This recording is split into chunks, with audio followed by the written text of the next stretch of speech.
We hope that you enjoyed today's show and will join in the discussion by dropping a review or comment.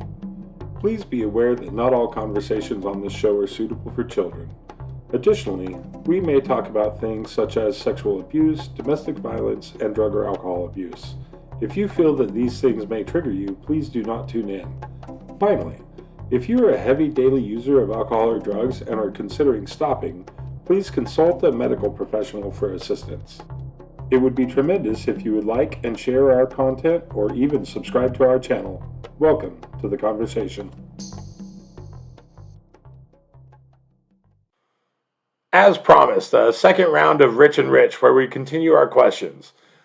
As you can see, we're a little green. We're definitely hoping to grow with you guys, to grow in this new project that we're trying to do. And we're really excited about our next episode where we have on our first guest to talk about the sponsor-sponsee relationship. We're really just so glad that you've joined us today. All right, so the next one is just for you, my man.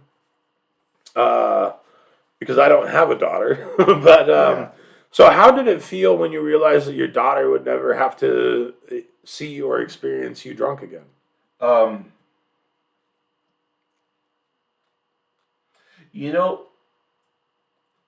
I've seen this question written down, and how does it feel that your daughter would never have to see or experience you drunk again?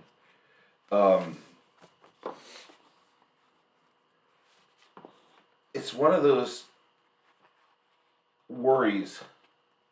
It's not a worry. I mean, you can't worry about what's going to happen in the future. You really can't. All you got is the present. And so who knows what's going to happen in the future. I pray to God that she'll never see me drunk again. Even though when I was drunk, I was a pretty happy-go-lucky drunk. I basically, if I was drunk around her, normally I was falling asleep, on the couch.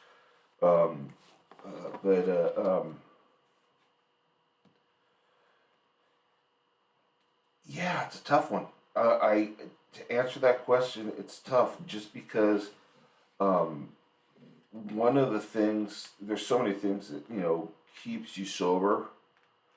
But one of those things that really keeps me sober is the thought of being drunk around my daughter again.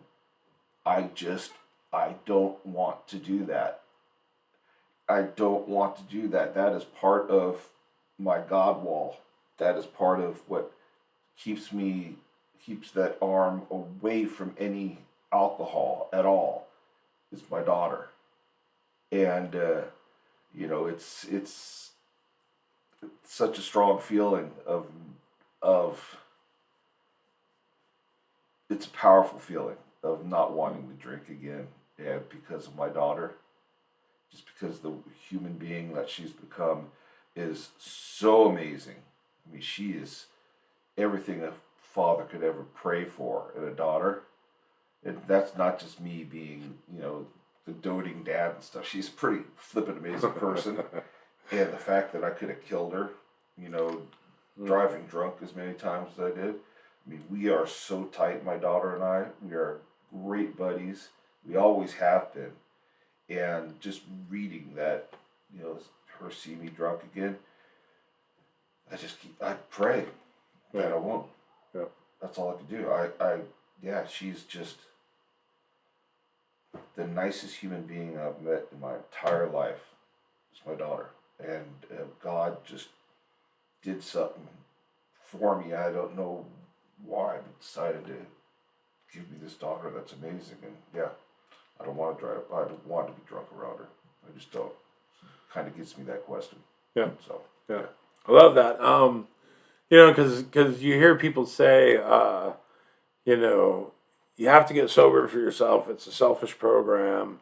it is. And some of those things, and I know that you agree with that, but I've also heard many people say, and people with really long-term sobriety that work the program very hard, and I've heard people say, like, I got sober for my family. That number one on my list, I'm thinking of one person in particular, were my two daughters, or what have you.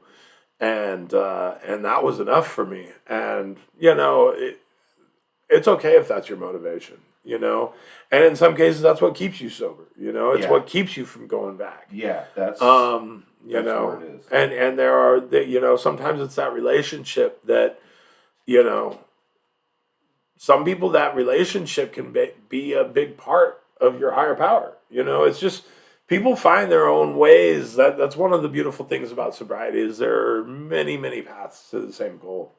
You know, and I know you've mentioned to me many times that the money that you saved by not drinking contributed greatly to your daughter's college education. Help me put her through college.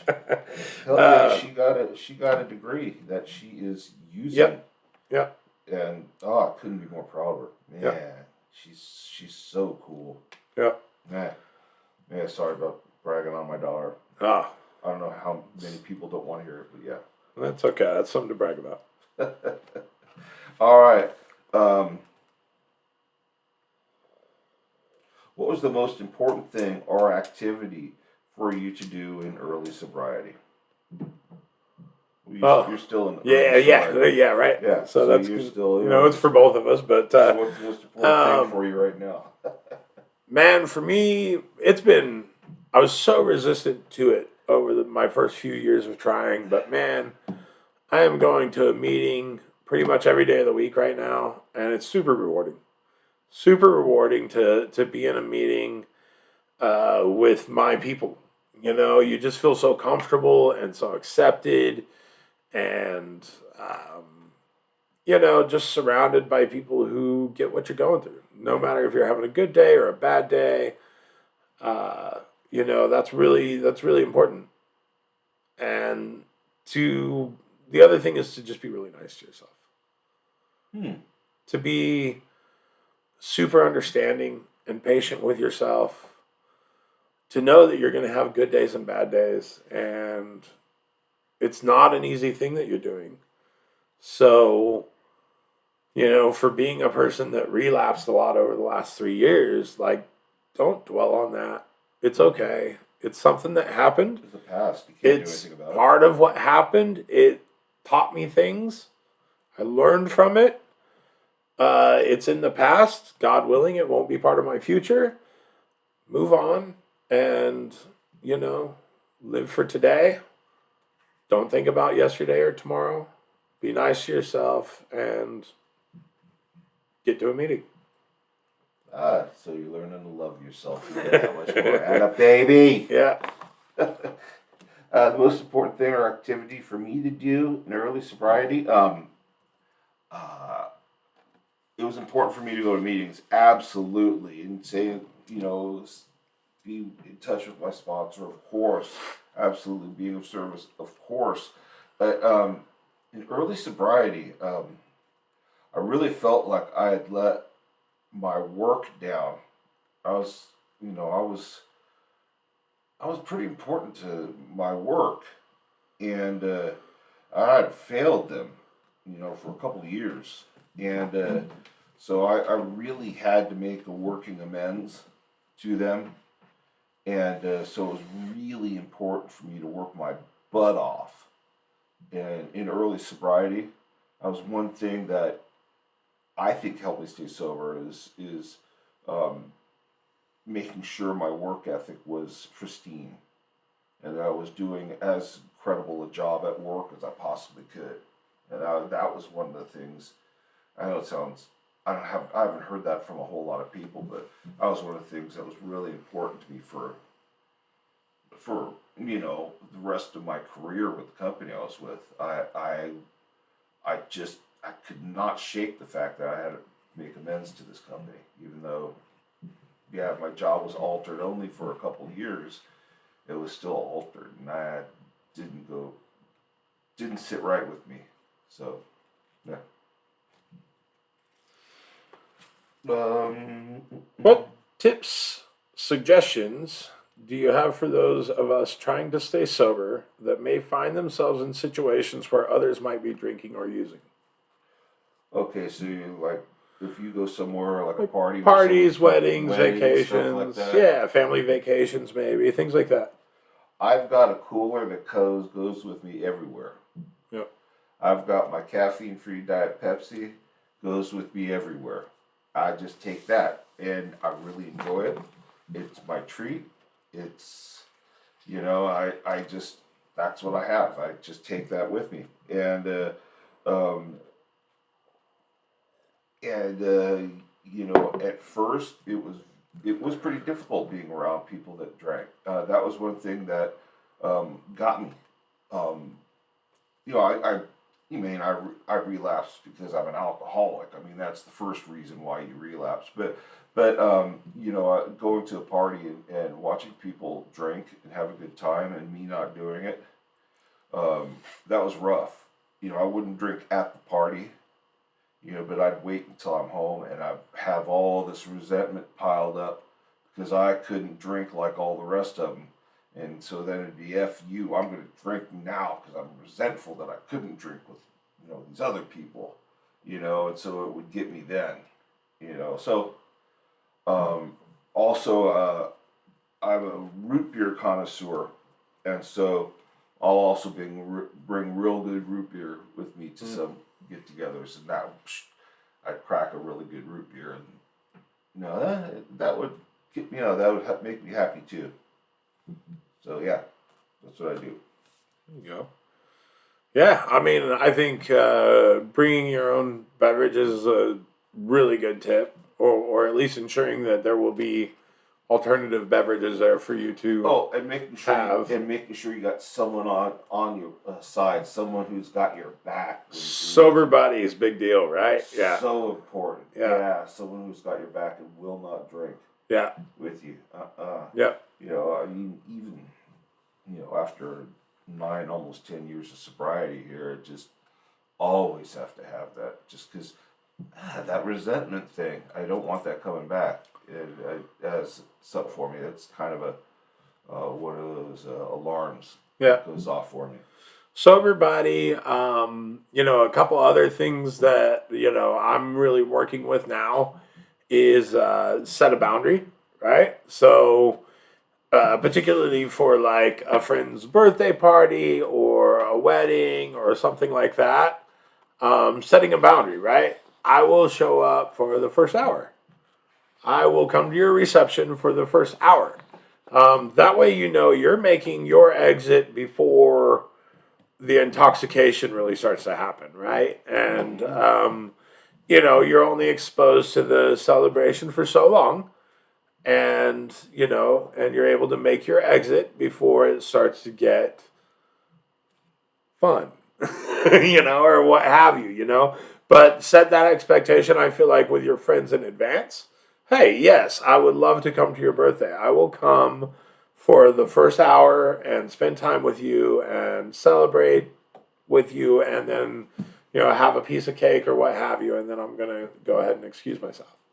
So set, healthy boundaries for yourself, having a sober body, bringing your own drinks. And then, it's never bad to plan a meeting either before or after the event, just to reinforce yourself and give yourself that little extra backup, Especially, I'm sorry to interrupt you. No, go ahead. But especially if you're out of town.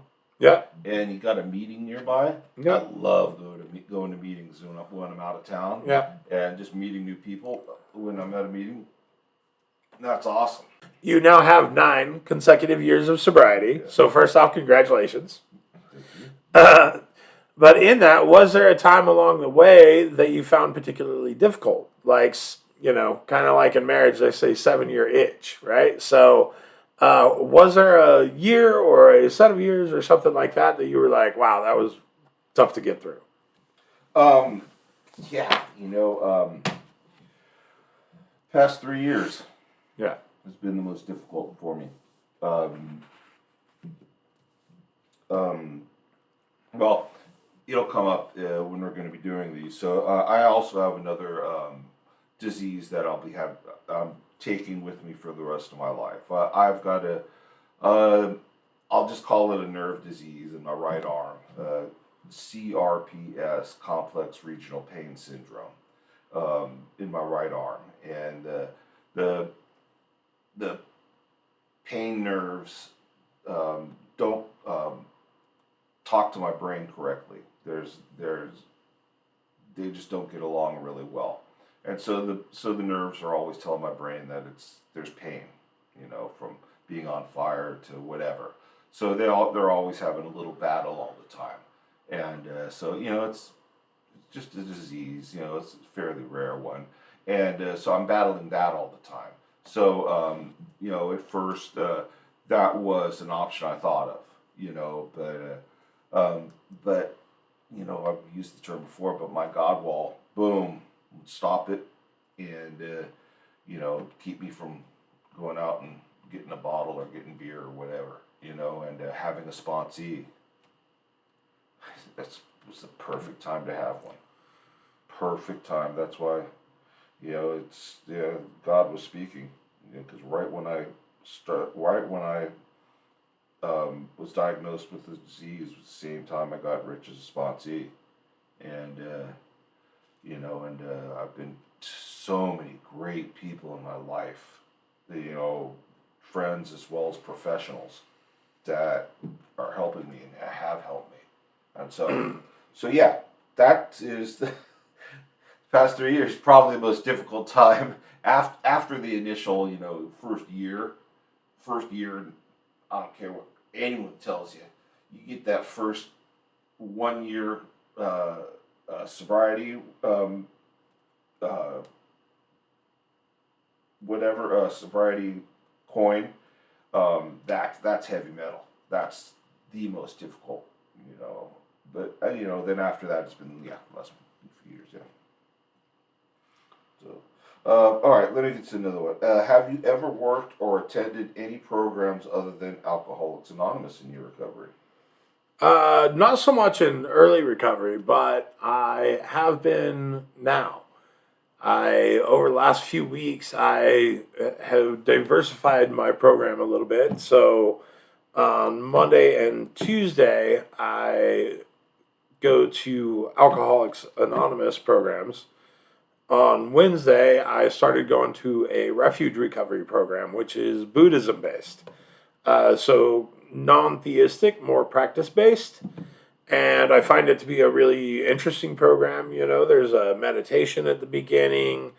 It's kind of centered around the Four Noble Truths and the Eightfold Path, which, maybe it'll be something that we discuss a little further down the road on the program. I would like to ideally maybe have a couple of people who know a little bit more about that program that can go deeper into it with us. I wouldn't mind learning about that too. Yeah. I find it really interesting. In fact, part of my morning reading these days is some of the parables of Buddha is included in my morning reading. And so I do find that practice to be really interesting. And then Thursday, as you know, I attend the alumni group for the recovery house that I was part of. So that's a different flavor. Really nice because it's a group that you feel really connected to because you're kind of born into recovery of a very similar experience. And then on Fridays, I attend a Narcotics Anonymous group, which is obviously branched off of AA years ago. I think in the 50s is when Narcotics Anonymous was initially formed. Yeah. But it's got a little bit of a different feel, for sure. So NA meetings, yeah, they definitely do. So, I'm kind of doing 3 different programs right now with AA as kind of my core program and the program where I'm working steps and have my sponsor. But I do like the fact that I have a little bit of variety in my program. I think it, keeps me engaged a little more by having multiple things that, I'm engaging my mind and my spirituality and things with. Yeah. Nice. Yeah, my sponsor had me read the NA book before I read the AA book because it's a little more modernized, the language. Yeah. A little bit easier to get through than the AA book. And so when I picked up the AA book, I got the gist of it a lot easier. And, I'm fairly well read. Yeah. And so the verbiage in the AA book, it wasn't that difficult for me. But I was better off for I've read the NA book though anyway. No, it was good. It was a good read. Yeah, there's a little, the text in the AA book can be a little dated. All right, did you find your addictive behaviors or isms crop up in other places in your life once alcohol was no longer there? Absolutely. All kinds of places. And I think in a lot of cases they were maybe already there. Yeah. But I've just started to recognize them as additional places where I could use some work on myself. And it's more so, through meditation, through looking through the lens of Buddhism a little more, through looking through the lens of Stoicism a little more, just the different things that I've played with. I've started to really live and try to do things with a lot more intention. And so through that, I've kind of started to ask myself why I do what I do, right?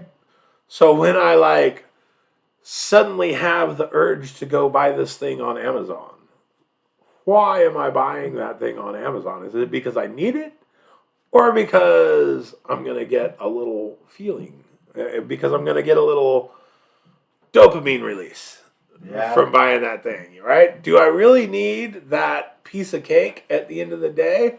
Yeah, you do. Right? Sorry. So we both do, right? Yeah. But do I really? Or is it just going to be for that, make me feel better, So, that's something that I'm really exploring with myself a lot right now. As you know, I'm dieting because, I definitely have an addiction to food. So do I. Right? And so I'm exploring that a lot in myself, and I'm not trying to beat myself up, right? I'm in triple digits, I have a little over 100 days in sobriety from alcohol right now. So if I go crush a cheeseburger, I'm not going to, crucify myself for that. But I would like to be aware and cognizant of what I'm doing, And so I'm just really being aware of what I'm doing and why I'm doing it. Be it spending money, be it eating, whatever it is. I'm being aware of what I'm doing and what the outcome of it is so that I can control myself and my addiction to dopamine, essentially. Right? Yeah, I know what you mean. Me and food. I did okay. I've always been a big boy. But boy, once this disease in my arm happened, then then I piled it on. Yeah. it was happening, because I couldn't have the alcohol, so I just ate and ate and ate. So I started working with someone on Monday. Yeah. Just with doctors. Yeah. On my 60th birthday, can you believe that? On my birthday, I'm going to have a doctor talking to me about losing weight and starting program. Hopefully I can start it the next day, but we'll see. But anyway. You'll do great.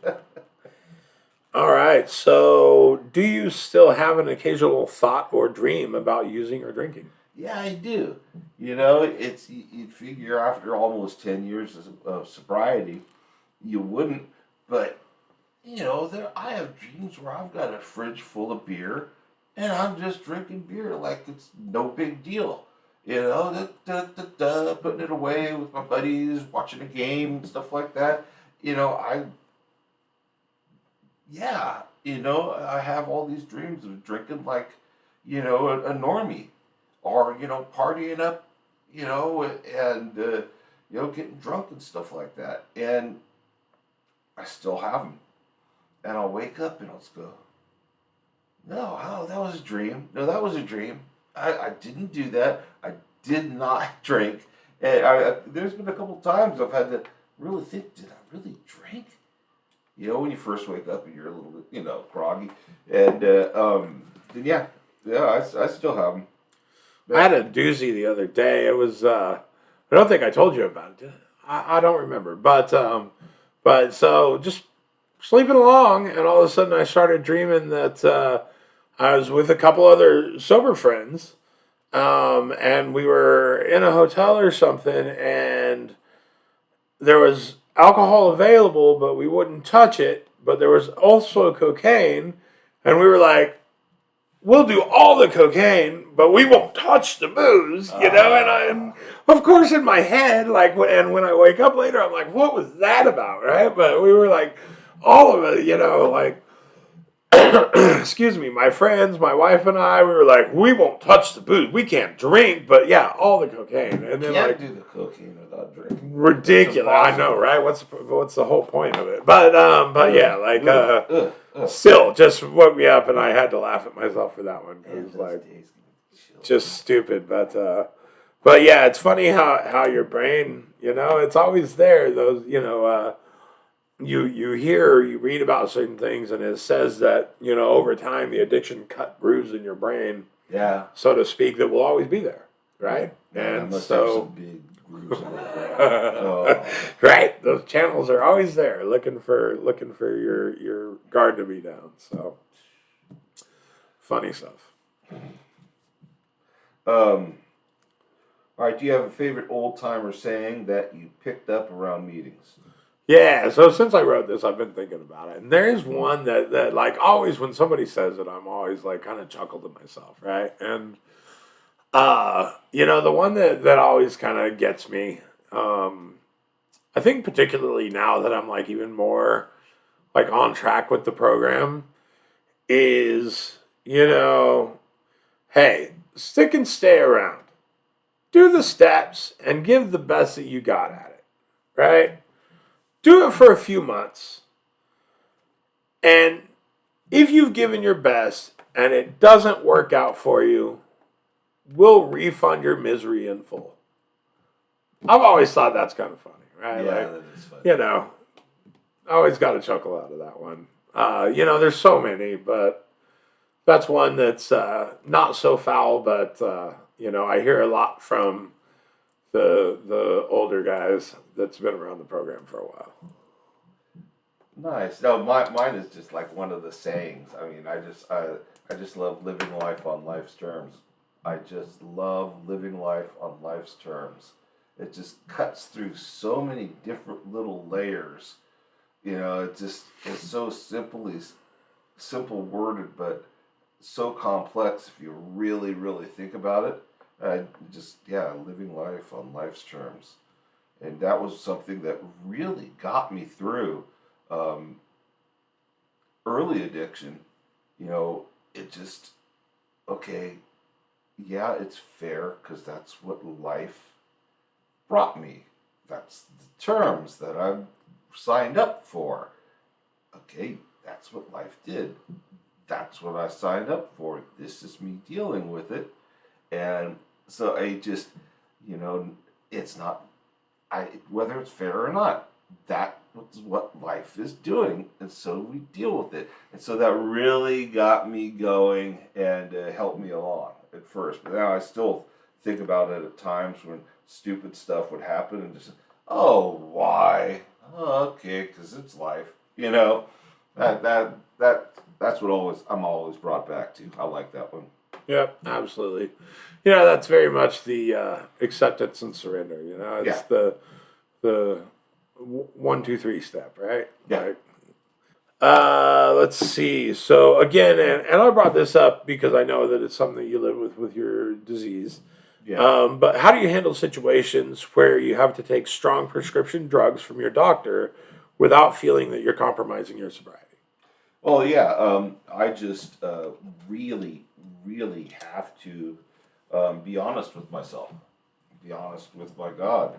You know that I'm taking as little amount of pain medication as I could possibly get by with, and I use the medication only as doctor prescribed. and if I deviate from that, then I will just put up my hand and make myself, a newcomer. I will in a heartbeat do that. I don't want to use these medications as um, socially. I don't want to use them as for fun. They're as a tool to deal with my pain, and God gave some people the ability to make this medication to help me. So many people use them recreationally that it muddles the fact that yes, they are actually medication. They aren't just drugs to have fun with. But I have to take them to get through each day, to get through life, and so I use them exactly how the doctor prescribed. I've never had a problem with pills before, thank God. It was always alcohol, and so for the last 3 years, I've always done exactly as the doctors prescribed. And I pray that I will continue doing that. That's all I can say. I do as little as I can with getting by, but I have to have a life. If I didn't have the medication, then I would have no life. Probably wouldn't be here, to be quite honest, if I didn't have the medication. So that's my story. I'm sticking with that one, and that's the truth. It really is. Yep. I think it's important for people to know that, there will be times in which, you have to use strong medications responsibly, right? Right. And yeah. as your doctor ordered, there are illnesses and situations in which it's just the cards that are dealt to you, but there is a way to manage that Right. and maintain your spiritual and sober program. Right. I mean, doctors now, they only prescribe, if they really feel that you need it.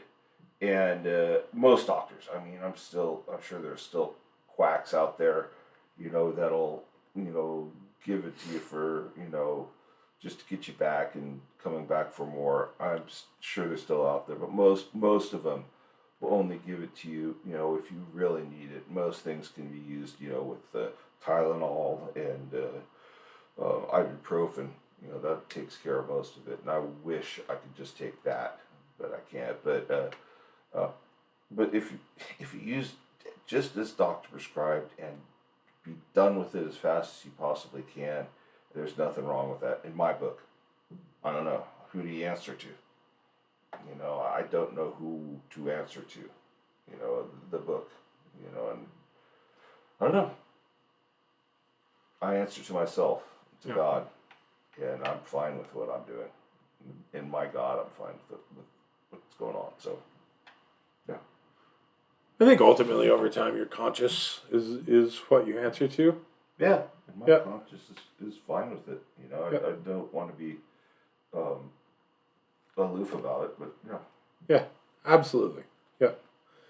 I would love you to give a quick outline on what your program looks like today. Cool. Because you've got just one program that's just flipping awesome. All right. I am running a kind of a extensive program right now. Boot camp, baby. It is a bit of a boot camp. I love it. The first thing that I want to say is that it may not be for everybody, right? But I have, a little bit of an obsessive nature. And so if I'm going to have that obsessive nature, I need to feed it with healthy things as opposed to negative, unhealthy things. So, these days I get up, sometime between 5 and 5:30 in the morning. At this moment, I still am not working. I am looking for a job. Hopefully that comes soon. But even when that comes, part of the reason that I'm getting up at 5 or 5:30 in the morning is so that when that comes, I can still maintain the program that I'm doing without interfering with it. So I get up, and the first thing that I do is pray. And then after prayer, I go into a quick gratitude and affirmation list where I just do 3 gratitude and 3 affirmations. And then, quite frankly, I struggle to remember to do a 10th step at night because usually I've done a meeting and then I finally get home and I get a few minutes with my wife before we both have to go to bed so that we can get out of bed at 5. So I do my 10th step in the morning after I've prayed and did my gratitude. And these days, I'm actually doing the Narcotics Anonymous format of a 10th step because it fits my obsessive nature. It's 40 questions. Most of them are yes or no. A couple of them you can kind of expand upon, but they fit the bill. And it just fits and I write them all down in a little journal and prepare. You guys show me that. Yeah, I can show it to you. It's but it's my way. I feel very thorough in doing it. So I do my 10th step, and then I read pages 30 and 31 and 86 through 88 from the big book. That is my daily reading, and I read that every single day. And then I read something else from the literature, right? And right now, since I'm working on my 6th step with you, I am reading the Drop the Rock book. And so I read 10 to 15 minutes of that book. If for some reason I don't have something that I'm reading for step work, then I'll read 4 to 5 pages from the big book or from Narcotics Anonymous or something else. Then I read whatever the date is from the Daily Stoic. Oh, Daily Stoic. I started, and then I'll read a Parable of Buddha. Uh-huh. Right? So that's my reading. And trying to think if I leave anything out Where's there. the meditation in there? And then at some point, my wife comes out. Well, she's getting ready for work during this time, right? And at some point, my wife comes out and she says she's ready to meditate. And then her and I sit together and we meditate for 10 to 20 minutes, depending on how much time she has. And then once she leaves for work, I usually go in and I exercise. This is Monday through Friday. And I exercise for around 30 minutes. And then, depending on how much I feel like I need it, I might do another small meditation after exercise. Because I find that, after I kind of exercise, it feels good, again, to just sit and do, maybe a little breathing exercise. That's not always locked in, but everything else is locked in every morning. And that usually takes up from, we'll call it 5:30 to 8. So, 2.5 hours, entirely analog. Which I don't know how many people spend much time analog these days, but analog's awesome. No phone, no computer. Well, hold on. Our meditations can often be guided. So we do turn on the TV and pop on YouTube to one of our favorite guided meditations and do that. So I don't want to pretend that that's not there. And then usually a little bit later in the day, I do Duolingo, and I kind of that's part of my daily checklist, right? So that's my morning though. I can tighten that up if I need to make it a little bit shorter, hour and a half when I get into work, because I do a little bit of helping my wife with this and that and following her around to hug her and kiss her. So I do a little bit of time wasting in there too. Yeah. But that's all part of my morning, just get myself right. But it'll at least be an hour and a half even when I am back to work. And then the evening part of my program. So I kind of mentioned it earlier. Monday and Tuesday are AA meetings. I have commitments at both of those meetings. Wednesday is a refuge recovery meeting. Thursday is an alumni meeting from the recovery house that I have attended both times. I attended the same recovery house. And then Friday is a Narcotics Anonymous meeting. Saturday, I just kind of stay home and hang out with my wife. Then Sunday morning, excuse me, Sunday morning, my wife and I found a pastor that we liked during COVID that is out of North Carolina. And so we attend church at 6:30 in the morning for that church. And then we go to another church in person at 9:30. And then I come meet with you. And that is my program. It is a rigorous new guy program. That is a rigorous program. Nice. Yeah. Well, as long as it doesn't burn you out, that's what I worry about with your program, because it's just flipping awesome. It is the boot camp awesome rundown program. Now, and if it makes you happy and full of love and ready to roll for your day, then more power to you, buddy. I love it. I feel really good doing that program right now. Yeah. That said, I'm not working. Right? I'm doing writing stuff and doing stuff for this podcast, and I'm taking care of a lot of the house stuff, but I'm not working. Right? Yeah. So that program will likely take some slowdown when I start working, because it's a lot of program. Right?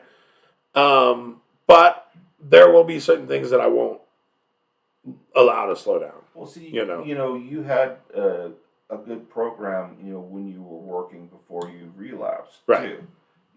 It's just not always just the great program, right? It's utilizing that program correctly, right?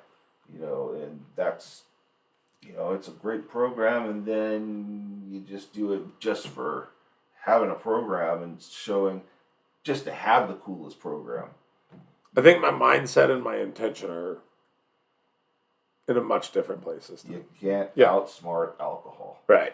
Yeah. Right. Absolutely. So, and I also have faith that my higher power will help me through what is to come. Atta baby. And all that I have to deal with is today, Rich. Atta baby. Right. I thought this would be a fun one to answer. What do you hope to get out of doing this show? Okay,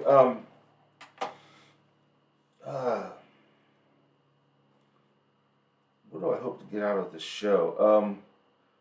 Just a connection, even though it's a connection that I can't see anyone other than you. I love my connection with you, which is great. Hang out with you for a while. It's always a good thing. I may pick on you and stuff like that here and there, and I get used to that, because I will pick on it.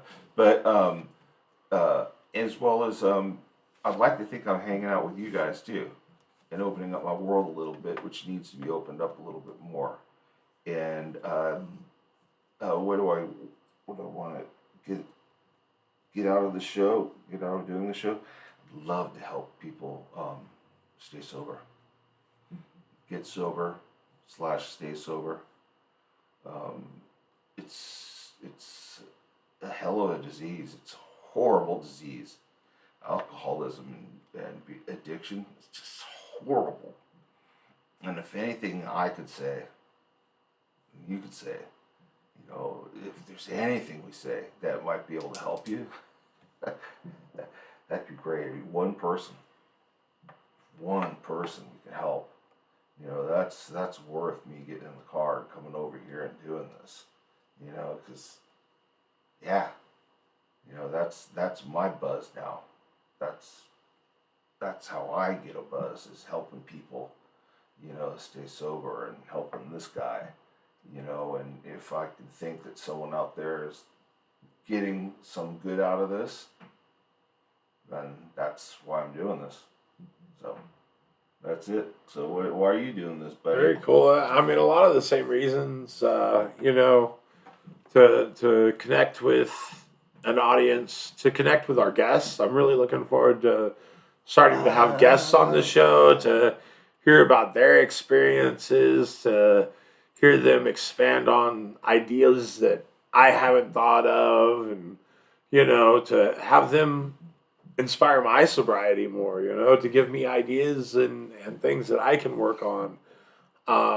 Again, to help give me purpose, to feed my sobriety through allowing me to be of service. Part of my higher power, is being of service. So being of service to my audience, being of service to you, to the guests that we have on, to the community of addicts and alcoholics.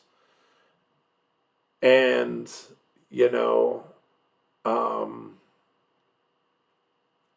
that's really it. I too seek to, inspire a person to take that step. Maybe go to their first meeting.